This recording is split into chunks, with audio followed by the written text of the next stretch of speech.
In this video, we're not going to be painting a tiddly tiny little miniature. We're going to be bringing in the big guns. We're going to be focused on painting a vehicle. Vehicle, miniature and model painting are honestly, in my opinion, a great canvas to start out when getting into miniature painting. The main reason being, it's a bigger canvas. You would probably think, yikes, that's a lot of work. And it can be. There are models out there that are larger and obviously require a lot of time, but most vehicles have flat panels, of which are perfect for getting the core techniques down of miniature painting. Also, due to the size, it's incredibly easy to fix mistakes with. You're less likely to mess up because you're not going cross-eyed looking at something so small. They're also a perfect canvas for experimentation, particularly in the realms of weathering. Let's jump into it and see what we're working on today.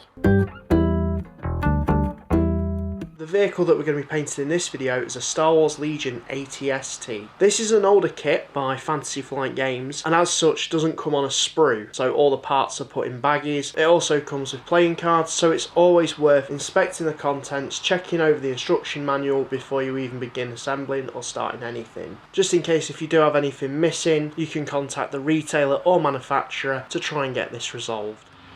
So because this model has quite a few parts, I'm going to be quite systematic with this and lay them all out on the table in a way that I can see where everything is, and so I can cross-reference this with the instructions as I'm building the miniature, of which we'll get onto now. As it is an older Star Wars Legion model, I'm going to be using super glue, as plastic glue isn't going to cement this well. So I'm going to start off with the main body, test fitting parts, then commit into the gluing process just to make sure it all goes together correctly. Constantly referring to the instruction manual to check that I'm putting the right parts in the right place. With the legs, as they are articulated, I'm not committing to gluing these yet, only gluing detail. For the feet, I'm not gluing together the articulation points, just so I can play around with posing, and so I move these to make sure no glue solidifies the joint. The head of the AT-ST didn't really have too much detailing. I'm not gluing in the cheek weapons, as these are options for gameplay, but I'm leaving them in as a loose fit. The chin gun, I'm not gluing the articulation point, but I will be gluing it onto the actual head of the AT-ST. And now comes the fun part, trying out different posing of the legs on the base. You can really play around and get something all round unique to the model that you're putting together. With this particular model, it's really got me thinking about basing. What sort of environment is this AT-ST walking through? And as such gave me a great idea as to what I was going to do the base as, which we'll get onto when we get to painting the miniature. I committed in trying to strike a pose, sticking it to the base of course, gluing the joints together at any points where they could move. Finally the head was posed and popped on, and well, it was ready for the next step.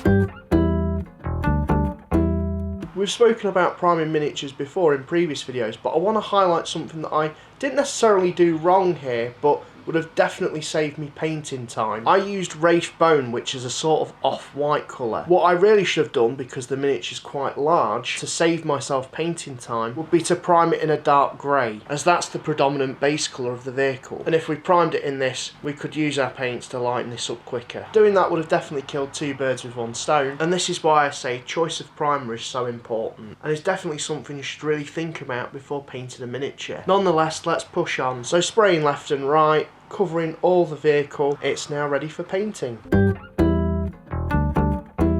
I started off base painting the miniature with Dawnstone, covering this all over the model. Naturally one pass wasn't enough for an even coverage. Like I said, priming in a dark grey would have been a better choice rather than painting this on, and so I got to work painting over a second layer.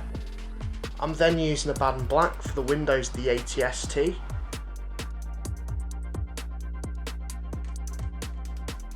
I'm also putting this into the neck to break down some of that grey colour, and also on some of the wires.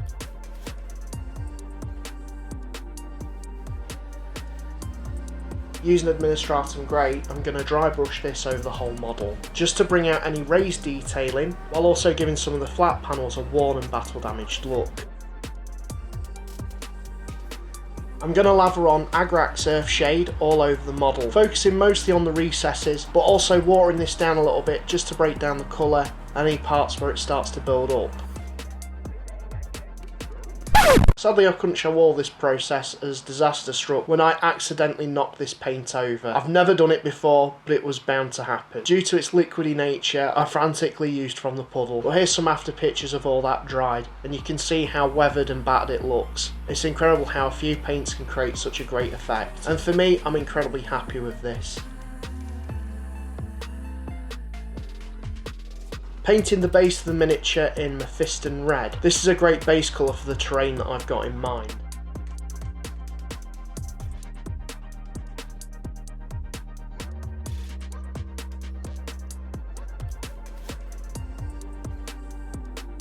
I'm now switching over to some technical texture paint and applying this quite patchily. If you haven't worked it out yet, I'm going to be setting this miniature on the lava planet of Sullust, and I'm really hoping this will tie together the whole battered and beaten up look of this ATST. Before this texture paint dries, I'm using my scalpel to score out the firing arcs that are etched into this base. This is needed for reference in gameplay as to where the model can shoot. The next paints I'm using, I'm running quite thinly, just so you can see some of that red come out to create that fiery lava-y effect.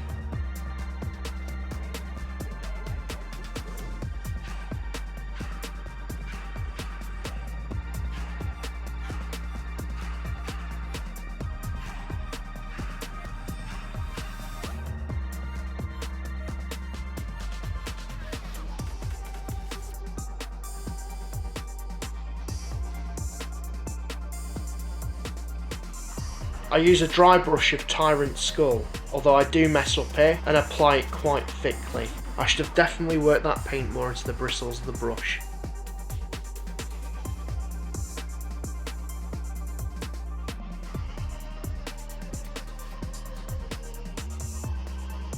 I used a mixture of Dawnstone and Abaddon Black, watered down quite thinly just to cover where I messed up some of that Tyrant's Skull dry brushing.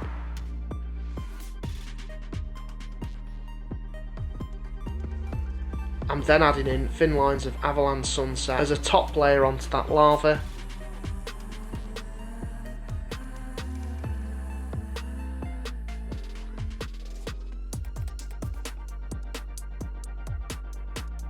Stippling in hints of White Scar just to break down that colour, to give it that lava flowing effect.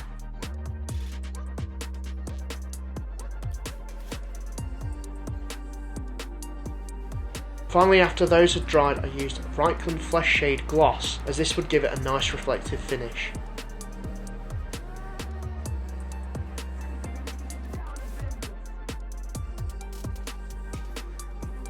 Finally, I used Abaddon Black around the rim of the base.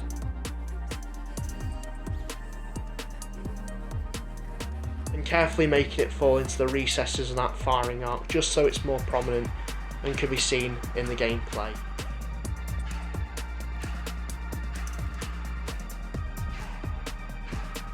All that was left to do was to paint the mortar launcher, of which is an option that I would blue tack onto the ATST if I decide to run it with this in gameplay. I painted this exactly how I painted the ATST, so there's not really much to talk about here, although I did use Evil Sun Scarlet to highlight where the energy would be coming from this weapon.